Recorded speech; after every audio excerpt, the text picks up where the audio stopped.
Hi everyone, welcome to Mercury Retrograde in Cancer with Liberation Zodiac. Hi, I'm Janet Dalgleish, and today I want to talk about a couple of things. First of all, just a little basic background info about a retrograde, which is when a planet appears to be going backwards from the perspective of Earth, not really going backwards, obviously, but it just looks that way. And whenever there's a retrograde of any planet, what it is an opportunity for us to review, reassess, rethink all of the things that are contained within that planet's area of expertise.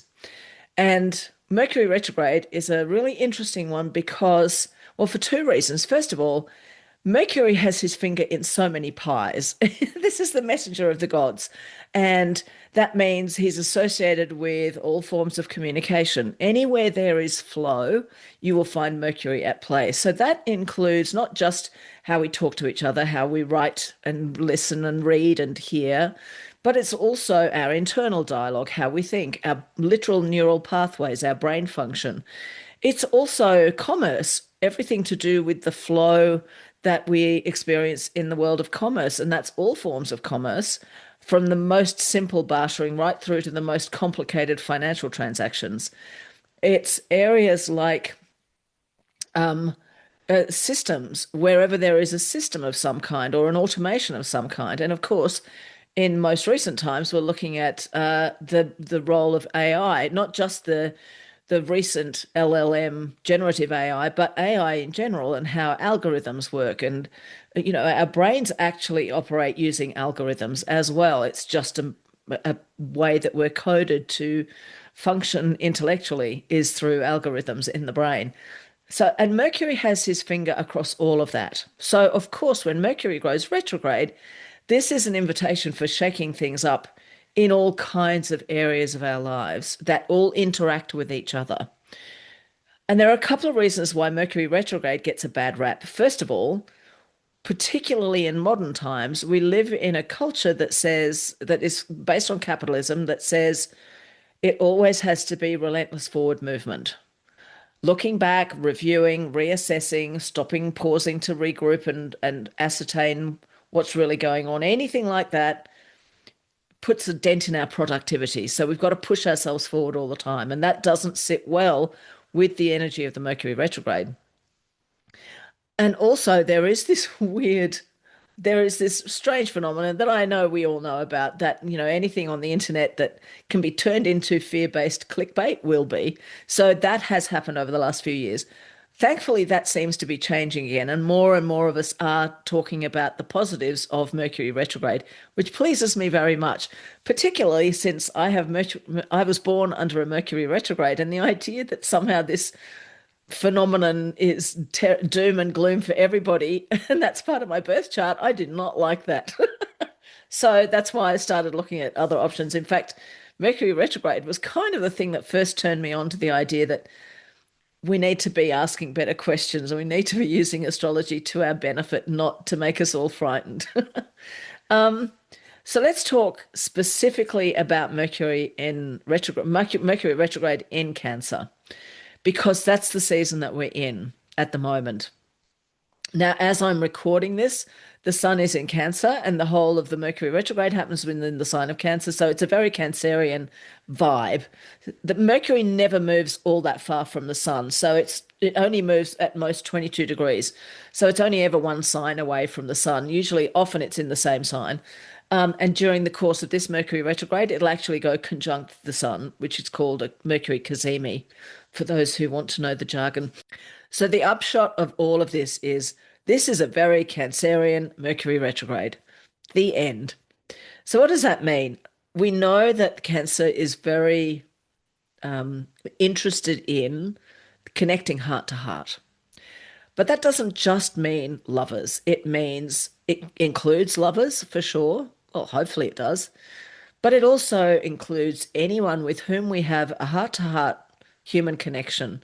And that can range from friends through to colleagues, through to clients, depending on what kind of work you do. It can be relationships that you've had a long time ago. It can be relationships that you have right now. one of the things I like best about Mercury retrograde is that because of this capacity to shake loose and review everything, including our internal dialogue, it means it's an opportunity for us to go back and review old beliefs, old thought patterns, old unquestioned assumptions that we might have made. And in this case, it's the stuff that we might have done in relation to where we have heart to heart connections and where we wanted heart to heart connections or we want them and they're not happening.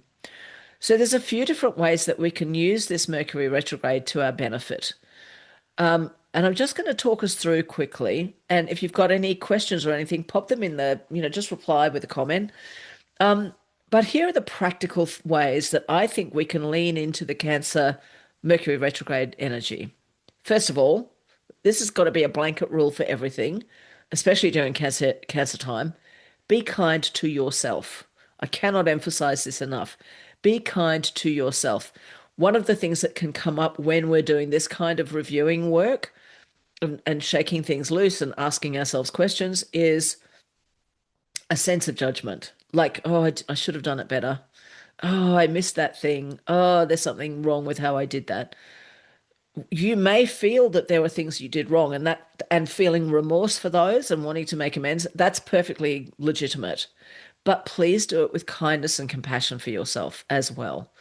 So you might catch moments of acute what if or if only, thinking about the things which might have been but never were, the heart to heart connections that you wanted but that didn't happen, or that didn't happen in a way that felt fully connected that you wanted.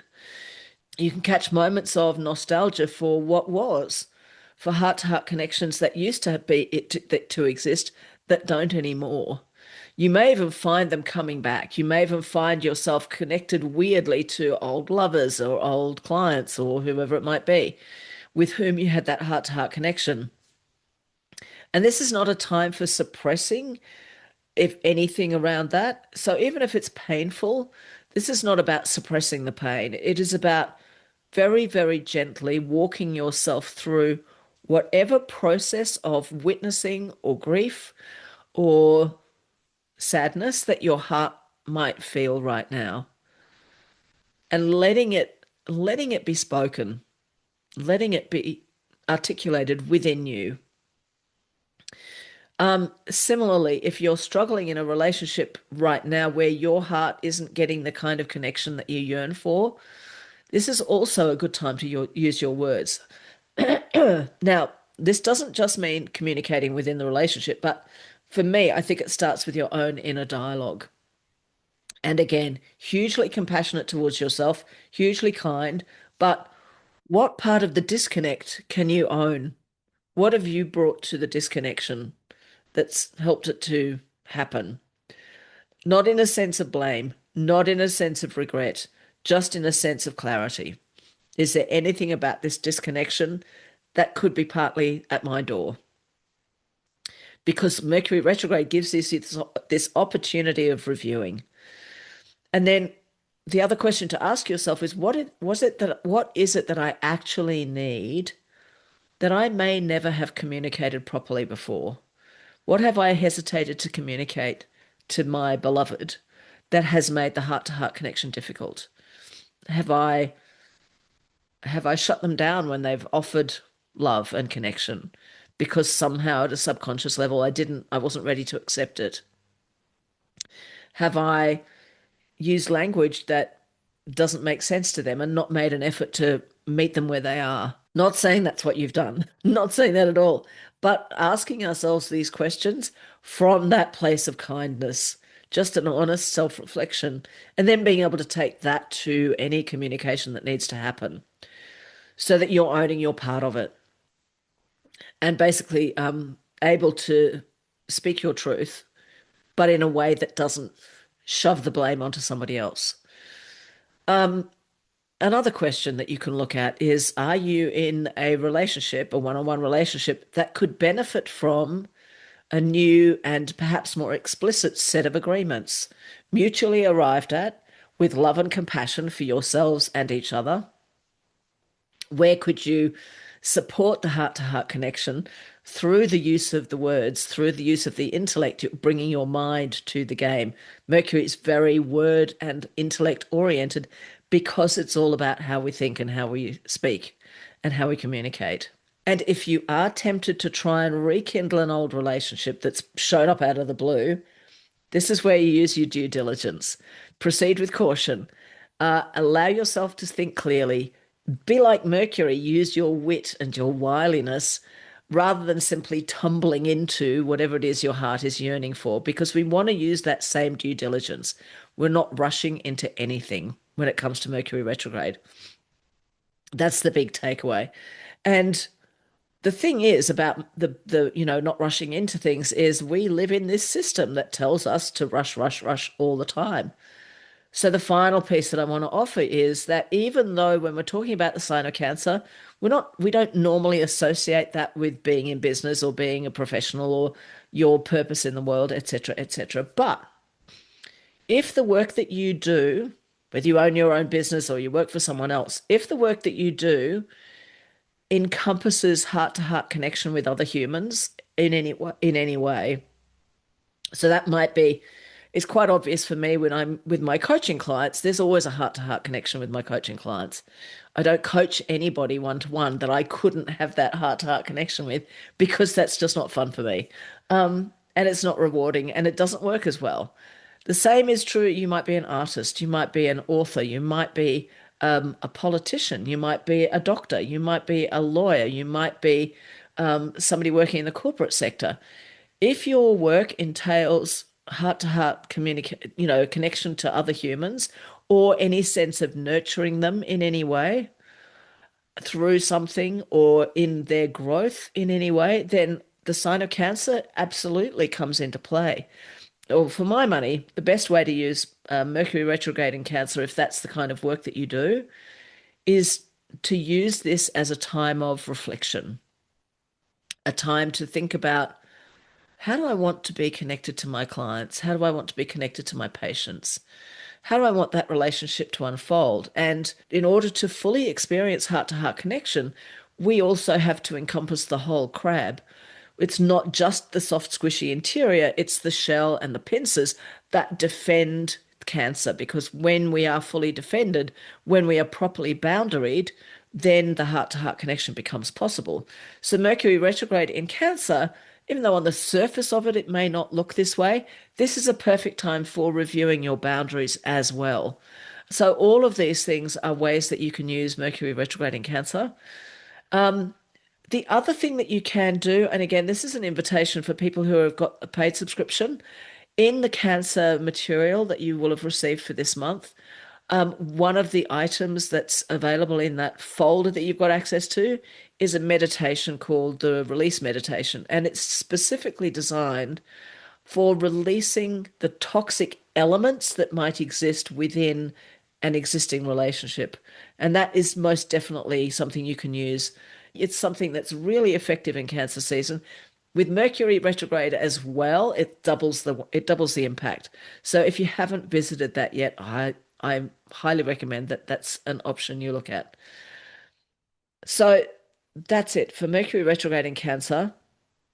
Not a bad thing, but a thing that is going to require you to activate a ton of love and self-compassion and kindness turned inwards so that you can make the most of this energy and a willingness to not rush, a willingness to just ponder, contemplate, think about the different aspects of anything that presents itself to you during this time, ready for the shaking loose, the reviewing, the the changing how we think, changing how we talk, changing the systems that we have that support us. Wherever it is inviting that change, even when the change is not comfortable, this is our opportunity. If you've got any questions or you want to add anything to the mix, please don't hesitate to pop it in the comments. And I'll see you next time.